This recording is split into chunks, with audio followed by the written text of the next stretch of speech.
بسم الله الرحمن الرحيم.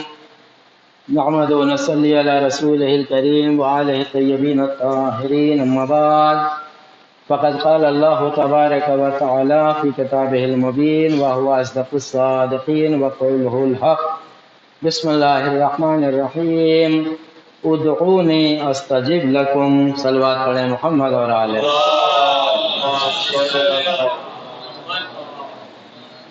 دعا کے سلسلے میں پروردگار عالم ارشاد فرما رہا ہے وعدے کے ساتھ ادعونی استجب لکم، تم دعائیں مانگو، تم دعائیں کرو، میں تمہاری دعا قبول کروں گا. بڑے خوش نصیب ہیں وہ لوگ جو بارگاہ الہی میں گڑ گڑا کر دعا مانگتے ہیں یہ سمجھ کے کہ وہی عطا کرنے والا ہے، وہی شفا دینے والا ہے، وہی پریشانی کا حل کرنے والا ہے. اور وہ بڑے بد نصیب ہیں جو اپنی بات کے اوپر یہ سوچ کے اکڑ کے دعا نہیں مانگتے کہ میرے پاس تو اللہ کا سب کچھ دیا ہوا ہے. یہ شاید وہ بھول جاتے ہیں، میں نے تو کہہ دیا اپنی طرف سے کہ اللہ کا دیا ہوا ہے، لیکن شاید ان کے خرافاتی دماغ میں یہ چیز نہ آ جاتی ہو. وہ یہ سوچتے ہوں کہ میرے پاس خود کا سب کچھ ہے، اللہ کا اگر دیا ہوا ہوتا تو اللہ کو ضرور یاد کرتے. بڑے وہ بد نصیب ہیں جو اللہ کو نماز کے بعد یا کسی بھی حالت میں دعا نہیں مانگتے. دعا کس سے مانگا جاتا ہے؟ دعا اسی سے مانگا جاتا ہے جو اس کی سنے. دنیا کا یہ دستور ہے کہ انسان کا جس سے تعلق ہوتا ہے اسی سے اپنی پریشانی اپنے حالات بتاتا ہے، اور جس سے تعلق نہیں ہوتا اس سے قطعاً کوئی نہیں جاتا اس کے پاس جانے. تو اسی طریقے سے انسان کو چاہیے کہ اللہ سے رابطہ قائم کرے. جس طرح دنیاوی انسان سے ہم بات کرتے ہیں اپنے مسائل کے لیے، اپنی پریشانی کے لیے، اسی سے کرتے ہیں کہ جس سے ہم بول چال میں ہیں، تعلقات ہمارے ٹھیک ہیں، اچھے ہیں، کہنے کا انداز بہت اچھا ہوتا ہے، تو اسی سے کہتے ہیں ایسی اللہ سے بھی تعلق قائم کرو، اس سے بھی رشتہ قائم کرو، نماز کے ذریعے سے، توبہ کے ذریعے سے، استغفار کے ذریعے سے، صلوات کے ذریعے سے. جب آپ اس سے رابطہ قائم کرو گے تو مانگتے ہوئے بھی اچھا لگے گا اور اس کو دیتے ہوئے بھی بہت اچھا لگے گا. صلوات پڑھیں محمد اور آلہ. تو دعا کے سلسلے میں ہی یہ گفتگو ہماری چل رہی ہے جس میں امام ارشاد فرما رہے ہیں، امام جعفر صادق علیہ الصلوۃ والسلام،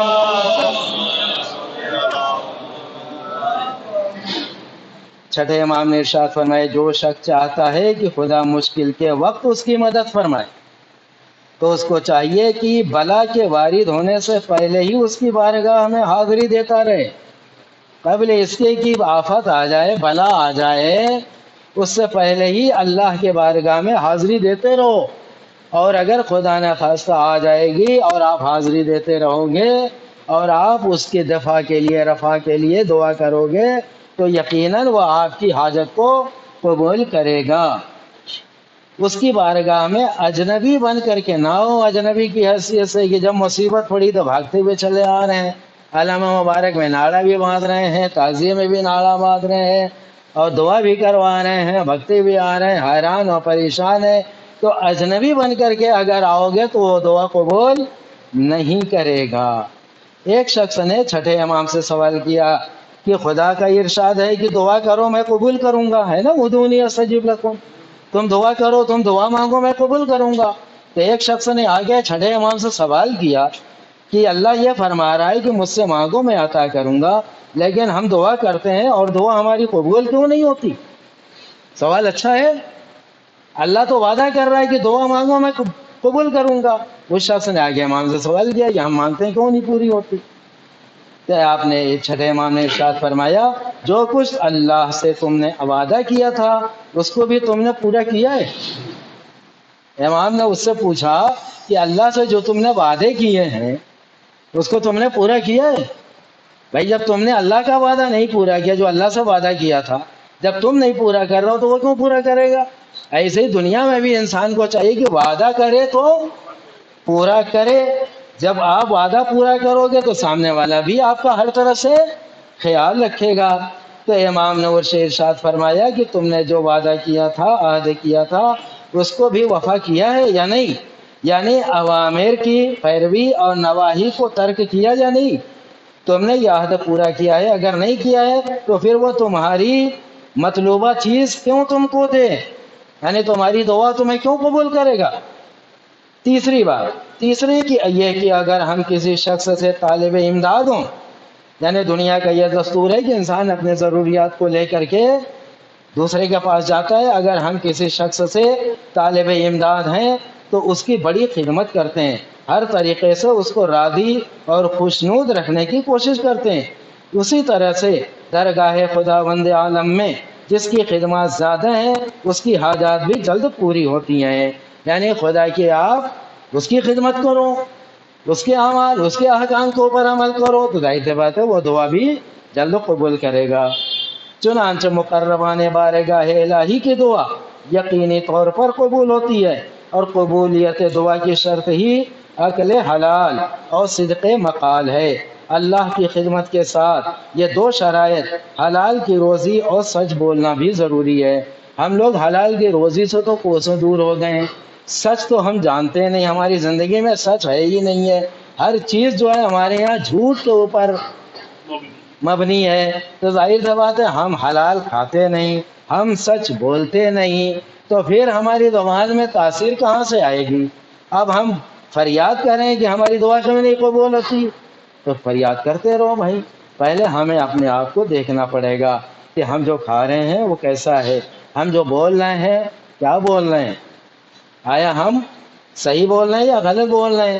تو ہم لوگوں نے سب کچھ تو الٹ پلٹ کر دیا ہے، تو اس لیے ہم لوگوں کی یہ تیسرے نمبر کے تھا، امام نے بتایا وجہ جو دعا قبول نہیں ہوتی ہے۔ چوتھے نمبر کی وجہ،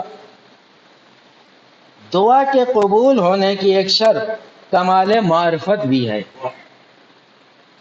معرفت، اللہ کی معرفت ہونا چاہیے کہ اللہ کیا ہے، وہ شافی بھی ہے، کافی بھی ہے، رازق بھی ہے، خالق بھی ہے، واہب وہاب بھی ہے، مطلب سارے صفات اس کے سامنے رکھیے آپ، صرف زبان سے نہیں، دل سے، عقیدے کے ساتھ کہ وہ اتنے صفات کا مالک ہے وہ، تو ظاہر سی بات جب اس کی معرفت آ جائے گی تو معرفت کے ساتھ ہماری دعا ہوگی اس کے بارگاہ میں، تو وہ دعا کیوں نہیں قبول ہوگی۔ امام فرما رہے ہیں یعنی جس قدر معرفت خدا ہوگی اسی قدر قبولیت دعا یقینی ہوگی، جتنی معرفت ہوگی۔ ہم لوگ معرفت نہیں کرتے، ساری چیزیں تو ہم لوگ کرتے ہیں، سب چیزیں ہم لوگ کرتے ہیں، بس یہ دعا کرنا چاہیے کہ اللہ قبول کر لے، سب چیز قبول کر لے، کیونکہ ہر جگہ ہم لوگوں کے اعمال میں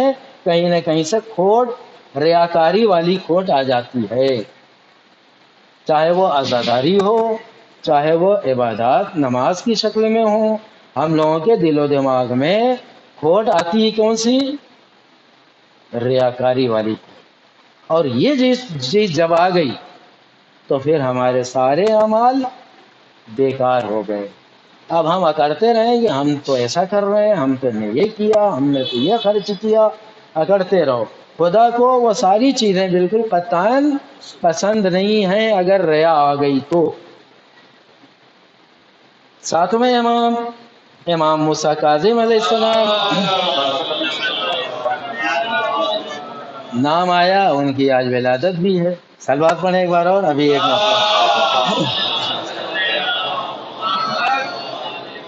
مطلب آج امام موسیٰ کاظم علیہ السلام کی ولادت۔ دعا کے لیے دیکھیے کچھ چیزیں بہت ضروری ہیں۔ باب الحوائج کس کا لقب ہے؟ آج جس امام کی آج ولادت ہے نا، امام موسیٰ کاظم علیہ السلام، ان کو قاضی الحاجات کا بھی لقب اللہ نے دیا ہے، اور باب الحوائج، اور باب الحوائج ہمارے مولا ابو الفضل عباس علمدار کا بھی لقب ہے۔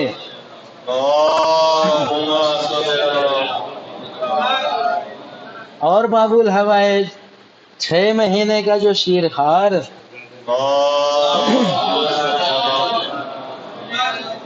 میں اس لیے بتا رہا ہوں کہ ان ہستیوں کو یاد کر کے دعا مانگا کرو، یہ باب الحوائج ہیں، یہ حاجتیں پوری یہی کرواتے ہیں، ان کے وسیلے سے دعا مانگو۔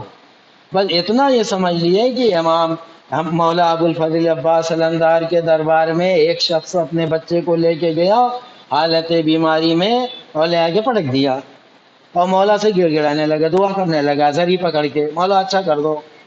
مولا نے رسول سے کہا یا رسول خدا اس کو اچھا کیوں نہیں آپ کروا دیتے؟ رسول نے کہا اس کی قسمت میں صحت نہیں ہے، تندرستی نہیں ہے، شفا نہیں ہے۔ مولا کو حیدرآباد جلال تو آنا ہی تھا۔ آپ نے کہا یا رسول خدا یہ جد ہم سے یا تو اس بچے کو اچھا کر دو یا میرا باب الحوائج کا لقب چھین لو۔ آپ نے جو دیا ہے نا باب الحوائج کا لقب مجھے، یا تو یہ لے لو یا اس کو شفا دے دو۔ جہاں بعض اس طرح سے بات کریں اپنے جد سے، بھائی امام حسین نے بھی اسی انداز سے کہا تھا نا وہ راہب کو بیٹا دینے کے لیے، تو رسول خدا نے کہا اس کی قسمت میں بیٹا نہیں ہے، حسین نے کہا ہے دوں گا میں۔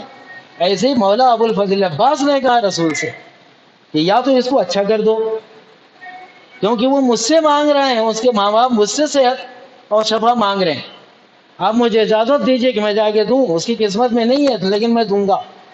رسول نے کہا نہیں، تو رسول جناب مولا عباس نے کہا تو پھر باب الحوائج کا لقب چھین لیجیے آپ سے۔ نتیجہ کیا ہوا دیکھیے، باب الحوائج کا فائدہ تو دیکھیے آپ، نتیجہ کیا ہوا کہ بچہ اڑ کے دوڑنے لگا، لوگ حیرت میں پڑ گئے کہ بچہ جو ابھی مطلب اٹھ نہیں سکتا تھا، بول نہیں سکتا تھا، غش کے عالم میں تھا، اور وہ اٹھ کے دوڑا اور مولا عباس کے ذریعے جا کے پکڑ کے زاروں قطار رونے لگا۔ صلوات پڑھیں محمد اور آل محمد۔ یہ ہے باب الحوائج جو میں نے نام بتائے ہیں، ان کے نام لے کر کے آپ دعا کریں اور معرفت کے ساتھ، یعنی اگر ہم خدا کو شافی کہہ رہے ہیں تو دل میں یقین ہو کہ وہی شفا دینے والا ہے۔ پھر دیکھیے کیسے شفا آتی ہے ادھر سے۔ اگر رازق رزق کے لیے دعا کرو تو اس کو رازق مانو اور دل سے یقین کرو کہ واقعی میں وہی رزق دیتا ہے، پھر دیکھو کیسے نہیں پروردگار علیہ عالم رزق دیتا ہے۔ امام موسیٰ کاظم علیہ السلام سے کسی نے سوال کیا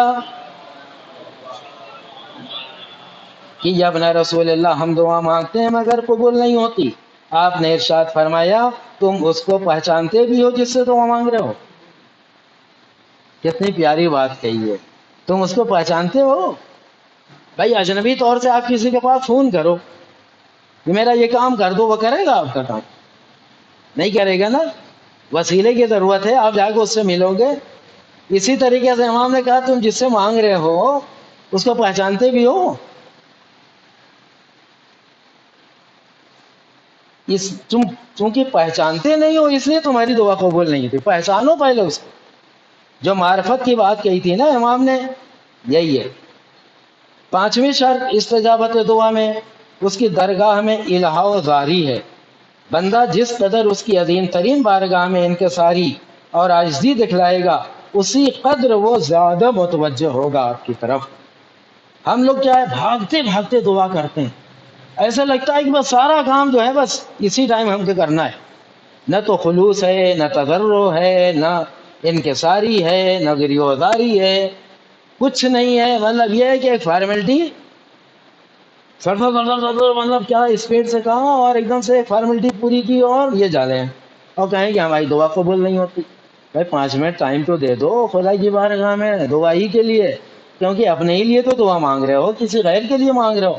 اگر غیر کے لیے بھی مانگ رہے ہو تو غیر کے لیے بھی وقت دے دو خدا کی بارگاہ میں، حق تو ادا کرو، حق دعا تو ادا کرو، پھر دیکھو ادھر سے کیا ملتا ہے، ادھر سے سب کچھ ملے گا، اس کی کمی تھوڑی کسی چیز کی۔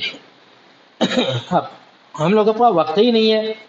چنانچہ شاہان دنیا کے سامنے جس قدر عاجزی اور انکساری دکھلاؤ گے، ظاہر بات ہے دنیاوی بادشاہ کی یہ شان ہے، وہاں جا کے آکر کے مانگو گے بادشاہ سے، ذرا مانگ کے بتاؤ، مودی کے پاس چلے جاؤ، ذرا آ کر کے کہو کہ مجھے نوکری دے دو، پھر دیکھو پھر سمجھ میں آ جائے گا۔ تو جتنی انکساری کے ساتھ آپ جاؤ گے اتنی ہی جلدی آپ کے جو مطالبہ ہے اس کے اوپر دینے کے لیے غور و فکر کیا جائے گا، اور جہاں آکڑ آ جائے گی وہ وہاں کے اوپر بجائے تو آکڑ ہے تو اس سے زیادہ آکڑ اس کے پاس ہے، سب پتہ چل جائے گا۔ تو جب ہم دنیاوی بادشاہوں کے پاس جاتے ہیں تو بہت ہی انکساری اور عاجزی کے ساتھ جاتے ہیں، تو اسی طریقے سے وہ تو سب بادشاہوں کا بادشاہ ہے۔ ساری دنیا کا بادشاہ، خالق، رازق، واہب، سب کچھ وہی ہے، اس کی بارگاہ میں ہم جائیں، کتنی انکساری ہونا چاہیے، کتنی عاجزی ہونا چاہیے، اس طریقے سے آپ جائیں گے تو یقیناً آپ کی دعا پروردگار عالم قبول کرے گا۔ بس اتنا روک کے پھر میں چونکہ امام موسیٰ کاظم علیہ الصلوۃ والسلام کی آج ولادت ہے، لیکن محرم میں ایام اعظم میں یہی معصوم ہے ہمارے ساتویں امام جن کی ولادت ہوئی ہے، ساتویں امام موسیٰ کاظم علیہ السلام۔ آج 7 سفر ہے، اور کل شہزادی جناب سکینہ سلام اللہ علیہ کی شہادت کی تاریخ تھی، اور آج ان کے جد امجد کیوں کہوں، بلکہ وہ تو دادی ہوئی، ان کے پوتے جناب سکینہ کے پوتے کی آج ولادت ہے امام موسیٰ کاظم علیہ السلام کی۔ بس صرف اتنا اشارہ کر دوں ثواب کے طور پہ تاریخ کی مناسبت سے کہ امام موسیٰ کاظم علیہ السلام کو سب سے زیادہ جیل میں، قید خانے میں رکھا گیا، اور اتنی اذیت کے ساتھ، اتنی اذیت کہ میں کوئی فضیلت کا پہلو اب ایام اعضا ہے تو وہ والا میں بیان نہیں کر سکتا، کیونکہ آپ دیکھتے ہیں کہ ان کے امام کی کبھی کوئی جلسہ ہوتا ہے، جشن ہوتا ہے، کیونکہ ایام اعضا ہی ہے، تو ان کے ساتھ جو ہے مطلب اتنی تکالیف، اتنی اذیت، اتنی مصیبت کہ حد ختم کر دی۔ زنجیروں میں جکڑا جاتا تھا آپ کو سر سے لے کے پیر تک، اور قید خانے کی تاریخ قید خانے میں آپ کو قید کیا گیا تھا، تاریخ قید خانے جہاں کہیں سے کوئی اجالا نہیں آتا، زیادہ تر زندگی کے حصہ جو ہے آپ کا قید خانے میں گزرا۔ اس کے باوجود بھی جو شاہ وقت تھے، بادشاہ وقت تھے، ظالم، وہ ہمیشہ اس بات کے فراق میں رہتے تھے کہ کب موقع ملے کہ ان کو اس دنیا سے رخصت کر دیا جائے، یعنی شہید کر دیا جائے۔ بھلے اتنی اذیت دینے کے بعد بھی ان کو صبر نہیں آ رہا، سکون نہیں، بتائیے وہ قید خانے میں تنہا زندگی گزار رہے ہیں، اس کے باوجود بھی دنیا ان پیچھے لگی رہتی تھی، تو ان کو ذلیل اور رسوا، نعوذ باللہ استغفر اللہ، کرنے کے لیے، بدنام کرنے کے لیے ایک بازارو عورت کا انتخاب کیا گیا۔ بازارو عورت سمجھتے ہیں آپ، جس کا ایمان، کس کا کردار کچھ نہیں ہوتا، یعنی سب سے ذلیل عورت اگر ہے طوائف بھی عام طور سے لوگ ناچنے گانے والی کو کہا جاتا ہے، لیکن یہ میں جو طوائف استعمال کر رہا ہوں جو اپنا سب کچھ بیچ دے، اس معنی میں استعمال کر رہا ہوں، یعنی اس کا کوئی کردار نہ ہو، اتنی ذلیل عورت کو صرف اس لیے لایا گیا کہ تم قید خانے میں جاؤ اندھیرے میں، اور صرف تمہارا کام یہ ہے کہ تم جانے کے بعد یہ چلا دو کہ مجھے بچاؤ، بس تمہارا منہ جو ہے زر و جواہرات سے ہم بھر دیں گے، صرف اتنا تمہیں کرنا ہے، ہمیں بچاؤ۔ وہ تیار ہو گئی مال دنیا کی لالچ میں، اندر بھیج دیا، کیوں ذلیل تو تھی وہ، کس کو بدنام کرنا تھا؟ ہمارے ساتھوں امام کو۔ وہ اندر آ گئی کیونکہ زر و جواہرات، مال دنیا اس کو دکھ رہا تھا۔ بادشاہ کے چاروں آدمی جو تھے وہ اطراف میں قید خانے کے کھڑے ہو گئے کہ یہ کب بلائے بچاؤ کر کے اور ہم جائیں، اور جا کر کے پھر ان کو بتائیں کہ دکھانے کے لیے آپ عبادت کرتے ہو، اور اندھیرا اور موقع ملتا ہے تو آپ کا یہ عمل ہے، نعوذ باللہ استغفر اللہ۔ باہر کھڑے ہیں سارے فوجی سپاہی، وہ عورت اندر گئی جس کا کوئی ایمان کردار نہیں ہے، بازارو عورت گئی، جا کے کھڑی ہے امام سجدے میں، انتظار کر رہی ہے کہ امام سجدے سے سر اٹھائیں تو میں چلاؤں۔ وہ تو امام کا سجدہ اتنا طولانی، وہ کھڑی تھک گئی۔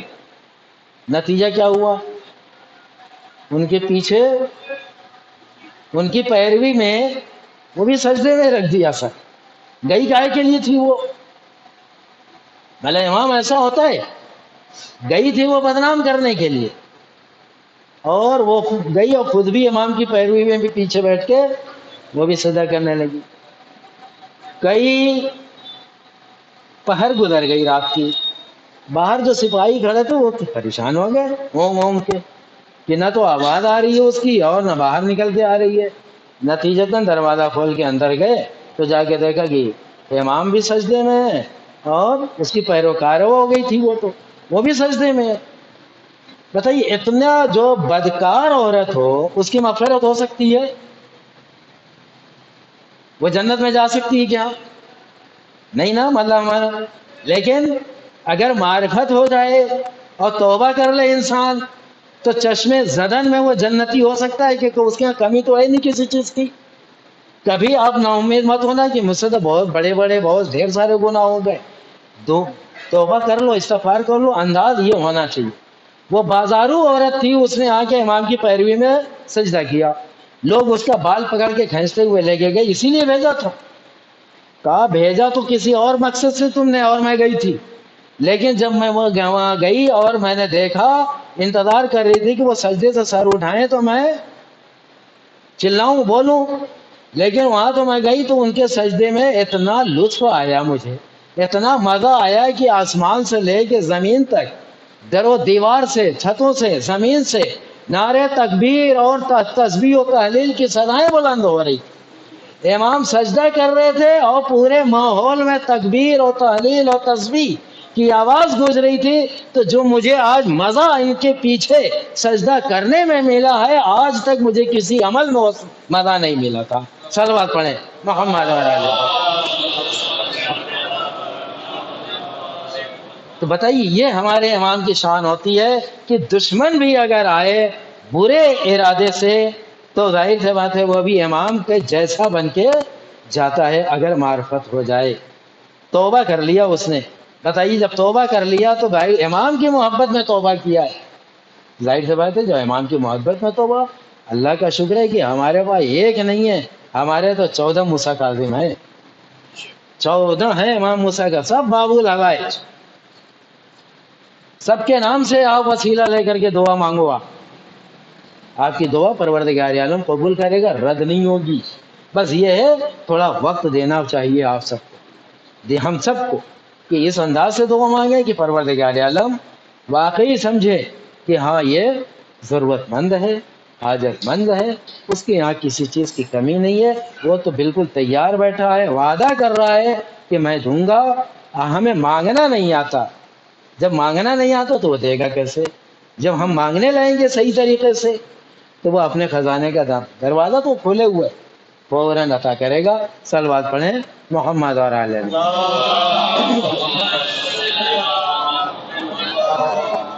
آئیے دعا پہلے کیا جائے، اس کے بعد پھر یہ پرچی ممتاز بھائی کی آئیے اعلان کر دیں گے۔ دعا کیا جائے۔ دعا میں آج میرے پاس صبح فون آیا تھا ڈاکٹر گنیش، ان کو کووڈ-19 ہو گیا، ان کی والدہ کو ہو گیا ہے کووڈ-19، تو بیچارے دونوں بستر پہ ہیں اکیلے۔ میری بھابھی لکھنؤ میں ہیں، ان کی بھی حالت اچھی نہیں، جو میں نے پچھلے جمعے کو بتایا تھا، کل ان کے 105 106 ڈگری، 14 دن کے بعد ٹھیک ہونے کے بعد پھر بخار آنے لگا۔ تو بہرحال سب کے لیے دعائیں کرنا ہے، آئیے اس دعا کے ذریعے سے پروردگار کی بارگاہ میں آئیے دعا کیا جائے، معرفت کے ساتھ، خلوص کے ساتھ، پروردگار عالم قبول کرے۔ اللہم صلی علی محمد وعلی محمد۔ الہی بحق زہرا و ابیہا و بالہا و بنیہا، پروردگار تو یہ پنجتن پاک کا واسطہ، باب الحوائج ابو الفضل عباس علمدار کا واسطہ، شہزادہ علی اصغر علیہ السلام کا واسطہ، ہم سب کی گناہوں کو معاف فرما، ہم سب کی مغفرت فرما، ہم سب پر اپنی رحمتوں کو نازل فرما، جملہ مومنین مومنات کی گناہوں کو معاف فرما، جملہ مومنین مومنات کی مغفرت فرما، جملہ مومنین مومنات پر اپنی رحمتوں کو نازل فرما، جو غریب ہیں ان کی غربت کو دور فرما، جو پریشان حال ہیں ان کی پریشانیوں کو دور فرما، جو قرض دار ہیں ان کے قرض کی ادائیگی میں تعجیل فرما، جو بے اولاد ہیں ان کو اولاد صالح عطا فرما، جو جس پریشانی میں ہے اس کی پریشانی سے نجات عطا فرما۔ پروردگار تو یہ بیمار کربلا کا واسطہ، باب الحوائج ابو الفضل عباس علمدار کا واسطہ، شہزادہ علی اصغر علیہ السلام کا واسطہ، ڈاکٹر گنیش اور ان کی والدہ، میری اہلیہ، میری بڑی بہن اور میری بھابھی لکھنؤ میں، اور تمام مومنین مومنات جو بھی بیمار ہیں، سب کو جلد سے جلد صحت اور شفا و تندرستی عطا فرما، جو جس پریشانی میں ہے اس کی پریشانی کو دور فرما۔ حاضرین نماز میں جو بیمار ہیں اور ان کے گھروں میں جو بھی بیمار ہیں، سب کو بحق بیمار کربلا صحت اور شفا و تندرستی عطا فرما۔ جو مرحومین ہو چکے ان سب کو جوارے میں معصومین میں جگہ عطا فرما۔ پروردگار تو یہ محمد والآل محمد کا واسطہ، جو بے روزگار ہیں ان کو روزگار عطا فرما۔ جملہ مومنین مومنات کی تمام مشکلات کو آسان فرما۔ ہم سب کو تمام مقدس مقامات کی زیارت کرنے کا شرف عطا فرما۔ امام زمانہ کے ظہور میں تعجیل فرما۔ ہم سب کو ان کے اعوان و انصار اور ان کے غلاموں میں شمار فرما۔ اللہم